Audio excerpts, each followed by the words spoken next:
What is up everybody. तो यार बिना टाइम वेस्ट करे पहले होमवर्क डिस्कशन कर लेते हैं। मैंने पहले आज की वीडियो रिकॉर्ड कर दी है, होमवर्क डिस्कशन रिकॉर्ड कर रहा हूँ, तुम इसको पहले देख रहे होंगे। तो जिसको भी यार होमवर्क डिस्कशन नहीं देखना, मतलब जिसने या फिर कर लिया है, डिस्क्रिप्शन में जाओ, टाइम दे रखा है, सीधा क्लिक मारो, पटाख से क्लिक मारो और सीधा आज की वीडियो पे पहुंच जाओ। रियल नंबर का टॉपिक है, आज मैं तुम्हें अलजेब्रा सिखाऊंगा। पर सबसे पहले जिन्होंने होमवर्क कर लिया है या उनको चेक करना है, वो होमवर्क डिस्कशन एक बार देख सकते हो। तो पहले वाले में तो हमें इरेशनल या फिर रैशनल बताना था। देखो 478 478 478 और रुक भी गया ये, तो है ना। तो ये क्या हो गया, टर्मिनेटिंग हो गया, प्लस में ये क्या हो गया तुम्हारे पास, रेकरिंग हो गया। तो पक्के से रैशनल नंबर होगा ये वाला। अब देखो दूसरा क्या है कि देखो, एक तो पहली बात तो नॉन टर्मिनेटिंग है, रुक ही नहीं रहा है। प्लस में देखो पॉइंट के बाद 101 0 0 1 हो गया, फिर 3 0 1 के बाद 4 0, मतलब रेकरिंग भी नहीं है। तो नॉन रिपीटिंग नॉन रेकरिंग क्या हो गया, इर्रेशनल नंबर, काम खत्म। सेकंड में क्या था कि पी वाई क्यू की फॉर्म में है, तुम्हें डेसिबल फॉर्म में कन्वर्ट करना है, डिवाइड करना है बस। तो 400 को नहीं 329 को तुम्हें 400 से डिवाइड करना है और पता करना है कि रैशनल है या नहीं है। तो पहले तो तुम्हें 0 से करना पड़ेगा, तो 329 आ जाएगा, पॉइंट लगकर 0 लगा दोगे तो ये कितना हो गया, 3000 के आसपास आ गया। तो 4 के टेबल में 400 किससे मल्टीप्लाई करूँ कि 3000 के आसपास आए। तो अगर 7 से करता हूँ तो 2800 आएगा। और 8 पे अच्छा हो मिलेगा तुम्हें, 8 पे मारो जरा, 8 4 जा 32 और 2 0 लगा दोगे, है ना। तो कितना बच जाएगा, 90 यहाँ बच जाएगा। तो पॉइंट लग के एक और 0 लग गया। अब 400 को 2 से मल्टीप्लाई करने में तुम्हें 800 मिलेगा और यहाँ पर क्या बच गया, 100 बच गया तुम्हारे पास। पॉइंट लग के तुम्हारे पास 1000 लग जाएगा। अब 4 को फिर से 2 पे जाएगा ये, और कितना मिल जाएगा, 800 मिल जाएगा। और यार फिर से 200 बच गया, इस बार 200 बच गया, पॉइंट लग के 0। अब 5 पे खत्म, 5 पे देखो खत्म हो गया, 5 पे खत्म हो गया। तो इसमें आंसर कितना आ गया, देखो 0.8225 आ गया। ओ भाई ये तो टर्मिनेटिंग डेसिमल होगी ना, दिख रहा है ना अच्छे से। तो ये तो टर्मिनेटिंग डेसिमल होगी, इसका मतलब ये किसका हो गया, रैशनल नंबर का पार्ट हो गया। इसी तरीके से ये कर लेते हैं, 3 इज डिवाइडेड बाय 13, तो 0 पे जाएंगे, 3 आएगा, पॉइंट लग के 0। अच्छा 13 2 जा कितना हो जाएगा, 26, 4 आएगा, पॉइंट लग के 0। अच्छा 40 पर आ गया, 13 को 3 से मल्टीप्लाई करने में 39 आता है, तो उसको हम ले सकते हैं। 1 पॉइंट लग के 0, अरे फिर तो 0 लेना पड़ेगा, फिर 10 आएगा, पॉइंट लग के 0। और 13 को किससे मल्टीप्लाई करें, 100 से कम आना चाहिए। 13 को 7 कितना हो जाएगा, 91 हो जाएगा ना, 91 तो 7 से। तो यार ये तो यार रुक ही नहीं रहा भाई साहब, ये क्या है भाई। तो इसका क्या है कि भाई नॉन टर्मिनेटिंग है, पता चल चुका है भाई। अब देखो यहाँ पे 90 आ चुका है, अब 90 आ चुका है, फिर 90 से कम देखो नहीं रुक रहा। ये तो नॉन टर्मिनेटिंग भी है और देखो रिपीट भी नहीं कर रहा और नॉन रेकरिंग भी है। तो ये क्या हो जाएगा, एक इर्रेशनल नंबर तुम्हारे पास हो जाएगा, ठीक है ना। और ठीक है, और तुम्हें याद है मैंने वो भी सिखाया था कि पी बाई क्यू में तुम ये बता सकते हो कि टर्मिनेटिंग होगा या नहीं होगा। तो देखो तुम इसको 2 की पावर में लिख सकते हो और दोनों की कंबाइंड पावर में लिख सकते हो। देखो टर्मिनेटिंग निकल गया, यदि नॉन टर्मिनेटिंग। ये जो 14 लिखा है ना, तुम इसको कैसे लिखोगे, 2 into 7 लिखोगे। मैंने क्या बोला था, या तो ओनली 2 होना चाहिए, ओनली 5 होना चाहिए, या दोनों की कंबाइंड में होना चाहिए। तो एक्स्ट्रा नंबर आ रहा है, पक्के से बिना डिवाइड करे बता सकता हूँ कि ये नॉन टर्मिनेटिंग होने वाला है, रुकेगा तो पक्का नहीं। अब एक बार रिपीट करके देख लेते क्या रिपीट कर रहा है या नहीं कर रहा है। तो 2 को 14 से डिवाइड करना है, 0 लगेगा, 2 आएगा, पॉइंट लग के 0, 14 1 जा 14 आएगा और 6 बचेगा, फिर से पॉइंट लग के 0। 14 के टेबल में 60 तुम्हें देखना है ना। तो अगर मैं 4 से मल्टीप्लाई करता हूं तो 4 4 जा कितना हो जाएगा, 16, 56 हो जाएगा। तो 4 पे मल्टीप्लाई मार दो, 56 आ गया, 4 बचा, पॉइंट लग के 0, 40 देखना है। तो 3 से मल्टीप्लाई करने में कितना होगा, 3 4 जा 12, तो 42 होगा, नहीं 2 पे जाएगा तो 28 आ जाएगा, तो 12, पॉइंट लग के 0। यार अभी भी कुछ नहीं हो रहा है इसमें, तो इसमें वैल्यूज भी रिपीट नहीं हो रही, तो ये भी किसका हो जाएगा, इर्रेशनल नंबर हो जाएगा। कोई भूल चूक होगी तो यार माफ कर देना, वैसे होनी नहीं चाहिए, है ना, भूल चूक नहीं होनी चाहिए। तुम एक नंबर और कैलकुलेट करके चेक कर सकते हो। Homework number 3 is the most important, जो पेपर में आने के 10% चांसेस है। सबसे पहले इसमें क्या करते हैं, पी बाई क्यू की फॉर्म में कन्वर्ट करना है। सबसे पहले एक्स मान लो, इसको 0.3, एक दो नंबर एक्स्ट्रा लिख दो बस। अब 1 पे 12 तो 10 से मल्टीप्लाई करो, और मल्टीप्लाई में क्या होता है, एक नंबर आगे भेज दो, तो 3.3 बार 0 माइनस कर दो, तो यहाँ पर 9x हो गया। अब देखो डेसिमल के बाद सेम चीज है, तो यहाँ डेसिमल के बाद तो 0 ही आने वाला है, और 3 में से 0 गया, आंसर 3 बचा, आंसर आ गया 3/9, आंसर आना चाहिए तुम्हारे पास 1/3। कितना ही मतलब सिंपल हो गया, देख लो रफ करने में कितना कम टाइम लग रहा है मुझे। अब x को यहाँ पे कितना मानना है, 0.235, जो भी रिपीट हो रहा है उसको एक नंबर और लिख दो, है ना। ये नहीं कि पूरा नंबर ही तुम दोबारा लिख रहे हो, ऐसा मत करना यार, ऐसा गलती मत करना। जो जिस पे बार लगा है उसी को तो दोबारा लिख सकते हो। अब देखो 2 पे बार लिखा है तो 100 से मल्टीप्लाई मारो, तो 2 नंबर आगे आ जाएंगे, 23 आगे आ जाएगा। 23 आगे आने से क्या होगा कि 5 बच गया, ये तो गड़बड़ होगी यार। चलो कोई नहीं, 1 2 3 4 5 लिखनी है, तो यहाँ पे देखो 2 और 3 आगे गया तो 5 3 बचा, फिर एक 5 बचा, फिर 3 और एक 5, तो यहाँ पर भी 5 डिजिट, यहाँ पर अब इनको माइनस करना है। तो 100x में से x का कितना बच गया, 99x बच गया। अब इनको माइनस करके देखते हैं जरा, तो 23.53535 में से माइनस करना है 53532.0, इसको माइनस करना है। तो 5 में से 5 0, 3 में से 3 0, 5 में से 5 0, 3 में से 3 0, 5 में से 2 3 और 23.3 आ गया, और बाद के 0 कुछ फर्क नहीं पड़ता। तो 99x तुम्हारे पास हो गया है 23 पॉइंट में 3, तो x तुम्हारे पास आ गया 23.323 थी, पॉइंट हटा के ना नीचे हम 10 लगा सकते हैं, तो 990 लिख दोगे, काम खत्म। तो इसका आंसर क्या आ गया, 233, दिख रहा है ना भाई, 233/990। बहुत सिंपल है यार, डरने की बात ही नहीं है। मैंने क्या करा, बस माइनस कर दिया, सिंपल तरीके से माइनस करना होता है, कुछ नहीं करना है इसमें। जो भी चीज दे रखी है उसको x लिखो, और जिसपे बार लिखा है ना उसको 1 या 2 बार लिख दो भाई, उससे ज्यादा मत लिख देना। और जिसपे जितनी डिजिट पे बार रखा है उसी नंबर से मल्टीप्लाई कर दो, 1 पे तो 10 से, 2 पे तो 100 से, बाकी तुम्हें माइनस कर लोगे, आंसर तुम्हारे पास आ जाएगा। Thank you. तो स्टार्ट करते यार, एकदम वीडियो एकदम सीधी है, अरे यार फिर गलत इंट्रो। व्हाट्सअप एवरीबॉडी, तो आज की इस वीडियो में बात करने वाले रियल नंबर्स के बारे में। ठंड तो बहुत ज़्यादा हो रही है, ठंडी का मौसम आ चुका है, अपने जैकेट वैकेट निकाल लेना, ठीक है। तो यार फिर मैं डाइवर्ट हो जाता हूँ। तो स्टार्ट करेंगे हम रियल नंबर के बारे में, एक असली नंबर्स के बारे में हमें पढ़ना है, ठीक है ना। बहुत इंपॉर्टेंट है। देखो मैंने अभी तक तुम्हें क्या क्या पढ़ा दिया, मैंने तुम्हें, देखो ध्यान से, ये मैंने एक डायग्राम सा बना रखा है। मैंने तुम्हें इर्रेशनल नंबर्स क्या होते हैं वो सब बता रखा था। मैंने तुम्हें रेशनल नंबर भी बता दिए, जिनको तुम p/q की फॉर्म में लिख सकते हो। q 0 नहीं होना चाहिए, और p और q तुम्हारे इंटीजर्स होने चाहिए, integers, whole number, natural number, सब कुछ बता दिया। अगर तुम इन सबको एकदम मिलाकर एक सिस्टम सा बना देते हो, तो उस पूरे सिस्टम को या उन सब नंबर्स को मिलाकर हमारा तैयार होता है रियल नंबर्स। ये पूरा क्या है, जितने भी नंबर्स तुमने अभी तक पढ़े हैं वो सारे के सारे रियल नंबर्स की कैटेगरी के अंदर आते हैं। अब तुम सोच रहे होंगे इसके नाम के कारण कि रियल नंबर्स इसका नाम है, क्या इसमें कुछ अनरियल नंबर्स भी होते हैं क्या? हाँ भाई होते हैं, अनरियल नंबर्स को हम कॉम्प्लेक्स नंबर बोलते हैं। नाम से लग रहा है ना कॉम्प्लेक्स, इसलिए हम इसको 11th क्लास में पढ़ेंगे। इस क्लास में 9th क्लास में ये सब नहीं पढ़ते। तो रियल नंबर्स क्या होते हैं, रेस्ट मतलब जितने भी नंबर्स तुमने अभी तक पढ़े हैं सबको मिला दोगे तो रियल नंबर्स बन जाता है। कुछ सवाल कर लेते हैं, कॉन्सेप्ट क्लियर हो जाएगा। ऐसे पहला सवाल कह रहा है कि कोई भी इर्रेशनल नंबर उठा लो वो एक रियल नंबर होगा। हाँ भाई ये तो ट्रू हो गया ना, क्योंकि मैंने बोला हर एक नंबर रियल नंबर की कैटेगरी में आता है। तुम ये डायग्राम देख लो, तुम इर्रेशनल नंबर क्या एक्चुअली में एक रियल नंबर ही है, क्योंकि सारे के सारे नंबर रियल नंबर ही होते हैं, चाहे वो इर्रेशनल हो चाहे रैशनल हो। अब कह रहे कि सारे के सारे रियल नंबर इर्रेशनल हो, तो देखो ये जरूरी नहीं है। देखो इससे तुम आसानी से बता सकते हो रियल नंबर में कि सारे रियल नंबर इर्रेशनल हो, ये जरूरी नहीं है, क्योंकि तुम्हारे पास रैशनल नंबर्स भी है, इंटीजर्स भी है, होल भी है और नेचुरल नंबर्स भी है। तो इसका आंसर ट्रू हो गया, इसका आंसर हो गया फॉल्स। तो आज का हमारा मेन टॉपिक वैसे ये नहीं था, आज हमारा इसका पार्ट 1 है। देखो रियल नंबर का जो ये पूरा टॉपिक है ना, मैं तुम्हें 2 पार्ट में पढ़ाऊंगा। पहला पार्ट होगा तुम्हारा अलजेब्रा से रिलेटेड, जहां पर तुम्हें मल्टीप्लाई डिवाइड ऐसा कुछ तुम्हें दिखेगा, है ना, प्लस माइनस ये सब दिखेंगे।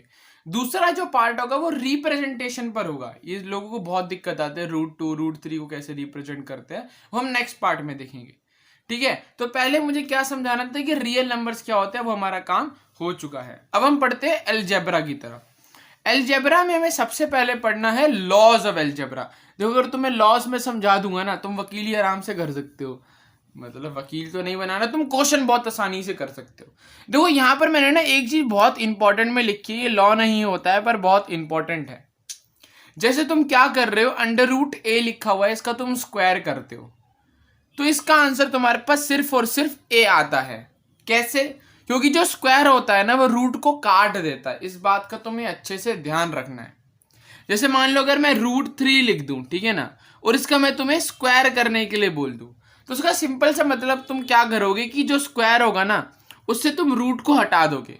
तो √3 में से तुमने रूट हटा दिया तो तुम्हारे पास क्या बच गया, सिर्फ और सिर्फ 3 बच गया। ये कोई लॉ नहीं है, बट एक इंपॉर्टेंट कॉन्सेप्ट है कि जो स्क्वायर होता है वो रूट को काट देता है। अगर क्यों काटता है ये किसी को समझना है तो जल्दी से बता देता हूं। क्योंकि जो रूट की वैल्यू होती है ना 1/2 होती है, तो जब 1/2 को तुम 2 से मल्टीप्लाई करोगे तो 2 और 2 कैंसिल हो गया, तुम्हारे पास 1 बच गया। और 3 की पावर 1 या किसी की पावर तुम 1 करोगे वही नंबर तुम्हें मिलेगा। तो ये बेसिकली इसका कॉन्सेप्ट होता है, ज़्यादा जरूरी नहीं है। मेन चीज ये है कि जो स्क्वायर होता है वो रूट को काट देता है। अब जैसे यहां पर भी देखो ध्यान से, अगर तुम √a और √a को मल्टीप्लाई करते हो तो तुम्हारे पास सिंपल आंसर क्या आता है, a तुम्हारे पास एज इट इज आंसर आ जाता है। ध्यान रखना ये लॉज है, तुम्हें एज इट इज इनको ऐसे ही ध्यान में रखना है कि तुम √a × √a करोगे तुम्हारे पास a आंसर आ जाएगा। अगर तुम √a × √b करोगे तो √a × b तुम्हारे पास आंसर आने वाला है। याद करते रहना मेरे साथ साथ, √a × √a a हो जाएगा, जैसे √2 × √2 2 तुम्हारे पास आंसर आएगा। इसमें पता है एक्चुअली में क्या होता है, देखो √a × √a हो जाता है √a का होल स्क्वायर। तो जो स्क्वायर होता है वो रूट को काट देता है, तो हमारे पास क्या बच जाएगा, सिर्फ और सिर्फ a बच जाता है। और अगर √a × √b हो रहा है तो आंसर आएगा √ab। अब देखो यहां पर ध्यान से देखो, इसके लिए तुम्हें ना कुछ वो पता होनी चाहिए यार, क्या बोलते हो उसको, आइडेंटिटीज पता होनी चाहिए। जैसे देखो अगर तुम क्या करते हो, a + b × a - b करते हो, देखो जिसको नहीं पता उसको याद रख लेगा, आई थिंक आपको ये विजिबल होगा। तो अगर a + b × a - b तुम करते हो, इसका आंसर होता है a² माइनस का b² होता है। बेसिक आइडेंटिटीज है ये वाली, a + b × a - b होता है a² माइनस ऑफ b²। और दूसरी बेसिक आइडेंटिटी होती है a + b the whole square. इसका होता है a² प्लस में b² प्लस में 2ab, ये इसकी आइडेंटिटी होती है। आपको ये दोनों बेसिक आइडेंटिटीज पता होनी चाहिए। अगर नहीं पता तो अभी के अभी इनको लर्न कर लो कि a + b × a - b a² minus b² होता है। अगर तुम a + b का होल स्क्वायर करते हो तो that will be a² plus b² plus में 2ab होता है। वैसे अगर तुम यहाँ पर a + b × a - b कर रहे हो तो a का स्क्वायर, मतलब यहाँ पर तो a की जगह √a लिखा हुआ है, इसका मतलब होता है जो पहले लिखा है ना तुम्हें उसका स्क्वायर करना है। तो तुम्हें √a का स्क्वायर करना है माइनस में √b का तुम्हें स्क्वायर करना है। अभी मैंने तुम्हें बताया कि स्क्वायर रूट को काट देता है, तो तुम्हारे पास आंसर आ गया a - b, तुम्हारे पास आंसर आ गया। अब जैसे मान लो यहां पर मल्टीप्लाई करना है, जैसे √a + √b है और √c + √d है, सारे के सारे अलग है।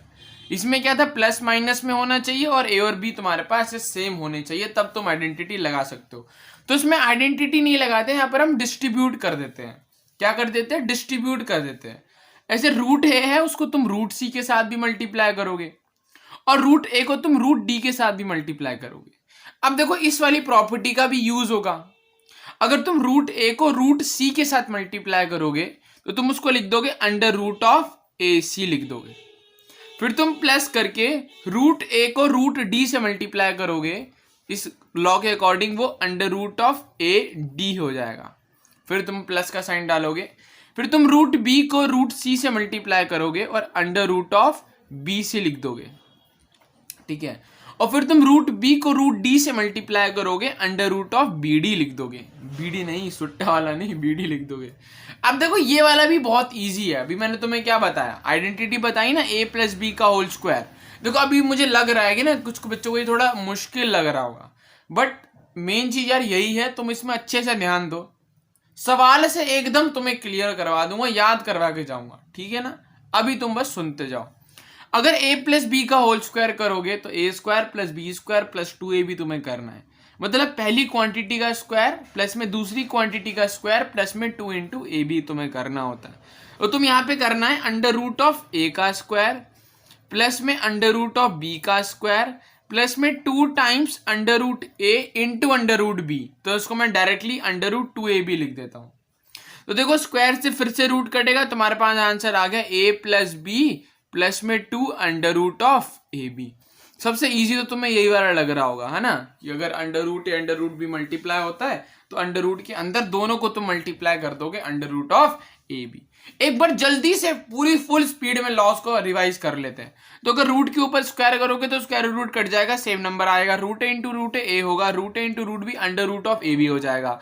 अगर तुम a plus B into A minus B करते हो तो तुम्हें a square minus B square करना होता है, पहली क्वांटिटी का स्क्वायर माइनस में दूसरी क्वांटिटी का स्क्वायर, स्क्वायर से रूट कटेगा, स्क्वायर से रूट कटेगा, a माइनस बी आंसर आएगा।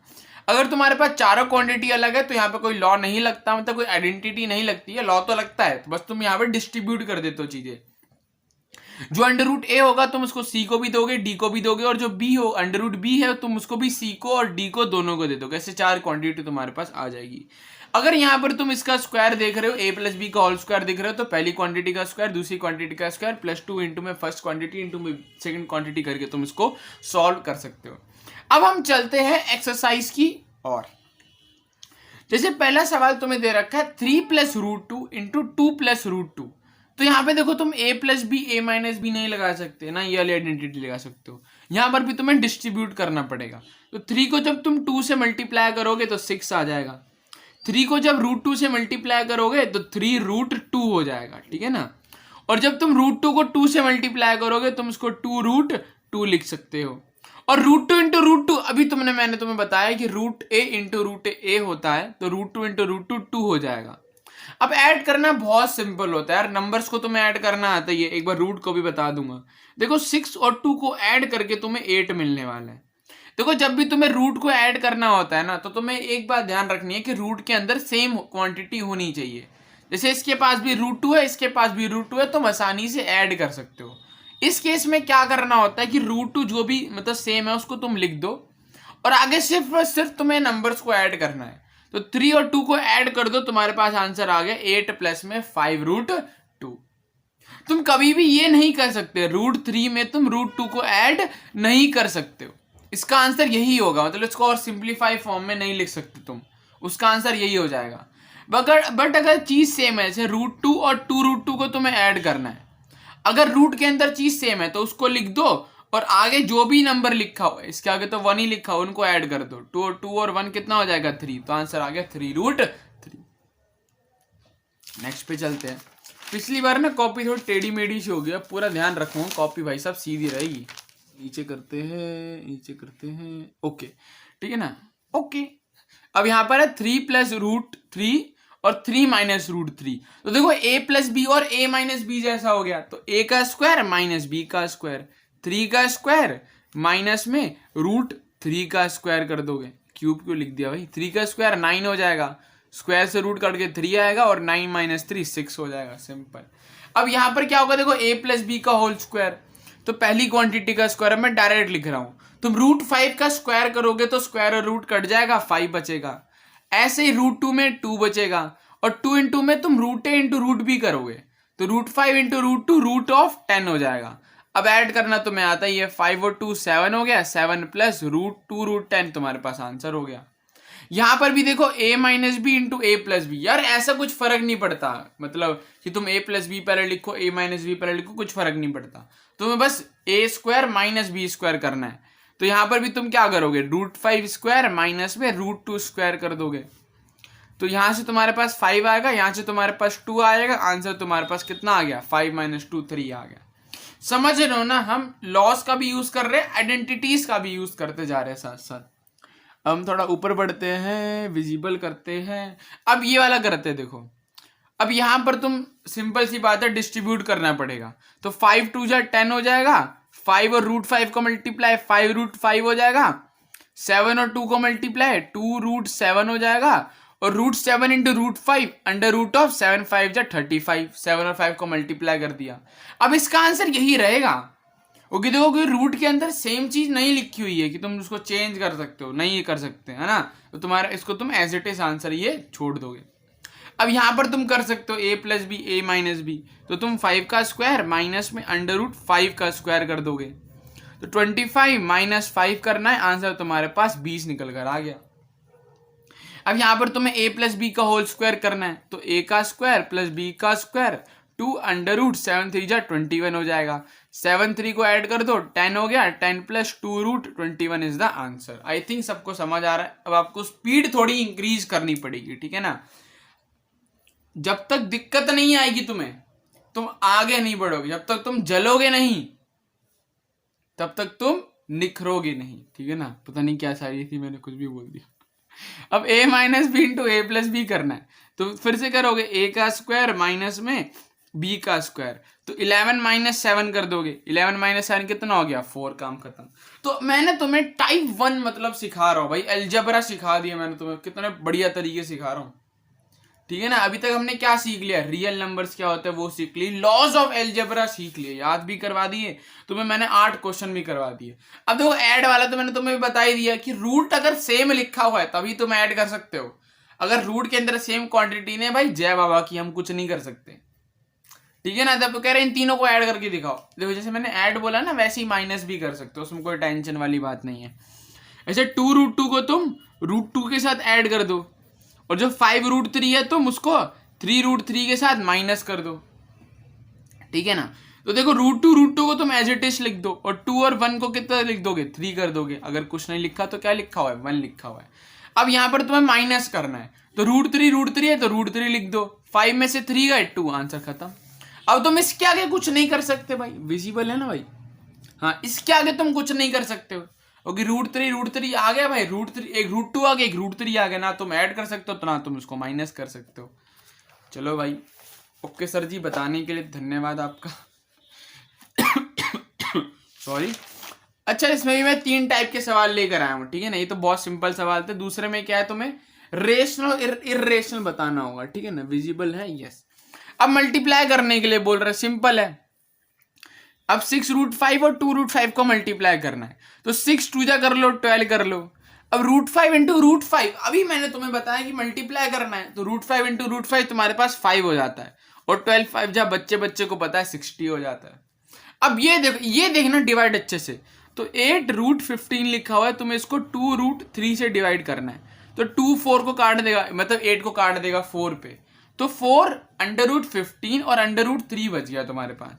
क्या इसका आंसर यही होगा? नहीं, इसका आंसर ना तुम और भी अच्छे से कर सकते हो। जैसे मैंने तुम्हें बताया कि अगर तुम √a इंटू √b करते हो, तुम इसको √ab लिख सकते हो ना भाई। तो तुम इसका उल्टा भी कर सकते हो, अगर √ab लिखा है ना, तुम इसको √a √b भी कर सकते हो। जैसे अगर ये 15 लिखा है ना, तो 5 3 जा 15 होता है, तो तुम इसको √5 इंटू √3 भी कर सकते हो। अब क्या होगा इससे कि √3 कट जाएगा, आंसर तुम्हारे पास 4 √5 में आ जाएगा, काम खत्म। जब मैं रेशनाइजेशन सिखा दूंगा ना, आई थिंक मैं उसको सिखाऊंगा नेक्स्ट वीडियो में, तब तुम्हें ये भी करने की जरूरत नहीं पड़ेगी, इतना दिमाग लगाने की जरूरत नहीं पड़ेगी भाई साहब। उसमें रूट को हटाना, देखो हमारा मन पता है क्या करता है कि नीचे कभी रूट नहीं आना चाहिए, हमें नीचे ना रूट अच्छा नहीं लगता, हम चाहते हैं रूट ना हमेशा ऊपर ही आए तो अच्छा लगता है, ठीक है ना। तो अभी के लिए वैसे समझ आ चुका होगा, जब तुम रेशनलाइजेशन सीख लोगे ना, रेशनलाइजेशन करना, तब ये और इजी बन जाएगा। ये तो हो गया टाइप 1, जहां पर तुम्हें सिंपली मल्टीप्लाई डिवाइड ऐड या फिर सिंप्लीफाई करना था, जो 8 क्वेश्चन करवाए थे सिंप्लीफाई करते। अब टाइप 2 में चलते हैं, जहां पर तुम्हें क्लासीफाई करना है कि वो रैशनल है या फिर इर्रेशनल है, ठीक है ना। मैंने तुम्हें इर्रेशनल की एक बात बताई थी, याद है ना, कि मान लो अगर अंडर रूट के अंदर 25 लिखा है, एक परफेक्ट स्क्वायर लिखा है, तो उसका आंसर 5 आएगा और ये रैशनल नंबर में आएगा। पर इसके अंदर मैं लिख दूं, मान लो √27 लिख देता हूं, तो ये परफेक्ट स्क्वायर नहीं है, मतलब किसी नंबर का परफेक्ट स्क्वायर नहीं है, किसी नंबर का स्क्वायर करने से तुम्हें 25 नहीं मिलने वाला है, तुम्हें 5 का स्क्वायर करने से 25 मिल जाएगा और 6 का स्क्वायर करने से सीधा 36 मिलता है, 27 किसी का नहीं मिलता। तो ये तुम्हारे पास एक इर्रेशनल नंबर की कैटेगरी में आता है, ये मैंने तुम्हें पहले ही सिखा रखा है, एक बार रिवाइज करा दिया। अगर मान लो तुम्हें ये करना है 2 माइनस रूट 5, अब देखो इसको तुम कैसे कर सकते हो, 2 माइनस, देखो जो रूट 5 की वैल्यू होती है ना वो कुछ ऐसी होती है 2.36 बढ़ता जाता है। अब मैंने तुम्हें बताया कि जो भी नंबर इर्रेशनल होता है उसकी डेसिमल एक्सपेंशन कैसी होती है, नॉन टर्मिनेटिंग और ना ही रिपीट करती है। अगर तुम 2 माइनस भी कर दोगे तो 0.1 और 6 में से 4 गया 4, मतलब ऐसे करके अलग अलग नंबर ही तो आएंगे, 2 माइनस करने से क्या ही फर्क पड़ने वाला है ना। तो डेसिमल एक्सपेंशन तो इस बार भी वही रहेगी, नॉन टर्मिनेटिंग नॉन रिकरिंग, तो इस बार भी ये क्या रहेगा, एक इर्रेशनल नंबर ही रह जाएगा। सिंपल, ये वाला बहुत सिंपल था ना, माइनस करने से कुछ नहीं होगा, रुक थोड़ी ना जाएगी डेसिमल वैल्यू, रूट 5 के लिए तो कभी रुकती नहीं है, यहाँ पे बढ़ती जाएगी और रिपीट भी नहीं करती है ना। और माइनस करने से ऐसा तो होगा नहीं कि रिपीट करने लग जाएगी, क्योंकि तुम सेम ही क्वांटिटी को सारे नंबर से माइनस कर रहे हो। अब ये बहुत सिंपल है, इन दोनों को हटा दो, तुम्हारे पास 3 आ गया, है ना, प्लस √23 और माइनस √23 को हटा दिया, 3 आ गया। और तुम्हें पता है कि 3 एक रैशनल नंबर होता है। तुम याद करो, ये देखो पाई मैंने ना एक क्वेश्चन करवा रहा था डेसिमल एक्सपेंशन में, पिछली वीडियो में बताया था कि पाई एक इर्रेशनल नंबर होता है। तुम 2 मल्टीप्लाई भी कर दोगे ना तब भी कुछ फर्क नहीं पड़ेगा, तब भी इर्रेशनल नंबर ही रहेगा। पाई के लिए 3.14 है, 2 से मल्टीप्लाई करोगे तो क्या होगा 6.28 ऐसा समथिंग कुछ आएगा। तो इस बार भी तो नॉन टर्मिनेटिंग नॉन रिकरिंग है ये, तो ये भी इर्रेशनल नंबर। इसमें क्या है, √7 हटा दो, क्या बच गया 2/7, तो ये क्या हो गया, एक रैशनल नंबर हो गया। देखो ऐसे क्वेश्चन में बच्चों को फंसा दिया जाता है कि 2√7 लिख दिया और नीचे भी 7√7 लिख दिया। अब बच्चे सोचते हैं √7 लिखा है ये तो इर्रेशनल नंबर होना चाहिए, बट यार थोड़ा दिमाग लगाओ यार कि √7 और √7 क्या कर देंगे, एक दूसरे को कैंसिल कर देंगे, तो तुम्हारे पास कोई इर्रेशनल नंबर बचा ही नहीं। तुम्हारे पास क्या बचा 2/7, तो पहले सिंप्लीफाई करना होता है, ये नहीं कि रूट देखा और बोल दिया कि वो इर्रेशनल होगा, उसको सिंप्लीफाई करो तब आप बोल सकते हो। अब 1/√2 लिखा हुआ है, तो √2 क्या होता है, इर्रेशनल नंबर है, उसका रेसिप्रोकल करोगे तब भी वो इर्रेशनल रहेगा यार, कोई जादू थोड़ी ना हो जाएगा, रेसिप्रोकल करने से भी कोई जादू नहीं होता है। √2 की वैल्यू क्या होती है भाई, 1.41 के आसपास होती है। अगर तुम इसको ऐसे डिवाइड भी कर दोगे तो 0 पॉइंट समथिंग आंसर आएगा, पर वो भी क्या रहेगा, नॉन टर्मिनेटिंग नॉन रिकरिंग, तो ये भी एक इर्रेशनल नंबर ही कहलाएगा। ठीक है, पेपर के लिए जो इंपॉर्टेंट है वो ये वाला है ना, क्योंकि बच्चे ना जल्दबाजी कर देते हैं, रूट देखेंगे और इर्रेशनल बोल देते हैं और परफेक्ट भी नहीं होता उस समय, पर उस समय तुम्हें क्या करना है, सिंप्लीफाई करके चेक करो। एक क्विक टेस्ट है तुम्हारे लिए यार, फटाफट वीडियो को पॉज करो यार, दिखाई दे रहा है ना भाई, मैं तो डर गया, दिखाई दे रहा है ना, हाँ दिखाई दे रहा था, अच्छा। तो तुम्हारे लिए क्विक टेस्ट मैंने अनाउंस करा है, फटाफट इसको करके दिखाओ, जो मैंने अभी टॉपिक डिस्ट्रीब्यूट करने वाला टॉपिक पढ़ा है उसी से रिलेटेड है, जल्दी करो, वीडियो पॉज कर लो। तो होप है भाई तुम सबने ट्राई कर लिया होगा, 10 सेकंड का टाइम दे दिया। अब इसको तुम इससे मल्टीप्लाई करोगे तो 3 को 4 से मल्टीप्लाई करोगे 12 आ जाएगा, √5 तुम्हारे पास 5 आ जाएगा। अब फिर प्लस करके लिखोगे, इसको इससे मल्टीप्लाई कर रहा है ना, एक बार √3 को 4√5 से मल्टीप्लाई करो, फिर 3√5 को 3√2 से मल्टीप्लाई करो, तो 3 और 3 फिर से 9 हो गया, और √5 इंटू √2 रूट का 10 हो गया। अब यहां पर ध्यान दो, माइनस से मल्टीप्लाई करना है इस वाले को, -5√2 को 4√5 से मल्टीप्लाई करो, और -5√2 को 3√2 से मल्टीप्लाई करो, तो यहाँ पर माइनस का साइन आ जाएगा, क्योंकि यहाँ पे प्लस है, तो माइनस प्लस माइनस, 5 4 जा 20 हो जाएगा, √2 इंटू √5 √10 हो जाएगा, फिर से माइनस प्लस माइनस हो जाएगा, 5 3 जा 15, नंबर्स को नंबर से मल्टीप्लाई, रूट वाले को रूट वाले से मल्टीप्लाई, √2 इंटू √2 कितना हो जाएगा, 2 हो जाएगा। देखो आंसर बहुत सिंपल है, 12 5 जा 60 हो गया, ये तो मैं पता ही है, 9√10 माइनस में 20√10, और ये कितना हो गया 30 हो गया। तो देखो 60 में से 30 गए, तुम्हारे पास आंसर 30 आने वाला है, ठीक है ना। और मैंने तुम्हें बताया कि इसमें क्या होगा, देखो √10 तुम सेम लिख दोगे, और 9 में से तुम्हें 20 को माइनस करना है, तो आंसर -11 आ जाएगा, खत्म आंसर। समझ गए ना? ये तो पता है ना, प्लस माइनस, छोटे में से बड़े को माइनस करोगे तो माइनस का साइन लगा दोगे, आंसर आ गया 30 माइनस 11 रूट ऑफ 10। काम खत्म। अब लास्ट है यार, वैसे इतना इंपॉर्टेंट नहीं है, बस ये तुम ऐसा मान लो कि थ्योरी जैसा पार्ट है ये वाला, बहुत सिंपल है। तुम ना इसका अगर थोड़ा सोचोगे ना तो खुद से आंसर बता सकते हो, ठीक है ना? तो कह रहा है कि यहाँ पर रेशनल और इर्रेशनल नंबर का ना थोड़ी अलजेब्रा दे रखी है कि तुम एक रेशनल नंबर ले लो और एक इर्रेशनल नंबर ले लो, अगर तुम उसको ऐड कर देते हो, ऐसे अगर तुम 2 प्लस रूट 3 ले लेते हो, एक रैशनल नंबर और एक इर्रेशनल नंबर को ऐड करने से तुम्हें हमेशा क्या मिलने वाला है? Irrational number. चाहे तुम कुछ भी परफॉर्म कर लो, चाहे तुम प्लस कर लो, चाहे तुम माइनस कर लो, चाहे तुम मल्टीप्लाई कर लो, चाहे तुम डिवाइड कर लो, तुम्हें क्या मिलने वाला है? हमेशा एक इर्रेशनल नंबर मिलने वाला है। शर्त क्या है? कि एक रैशनल और एक इर्रेशनल होना चाहिए। अब चाहे तुम उसमें प्लस करो, माइनस करो, मल्टीप्लाई करो, डिवाइड करो, उनको कुछ फर्क नहीं पड़ता, वो हमेशा एक इर्रेशनल नंबर ही होगा। ऐसे तुम्हें ये सवाल दे रखे है, तुम्हें पता करना है कि ये रैशनल है या फिर इर्रेशनल है।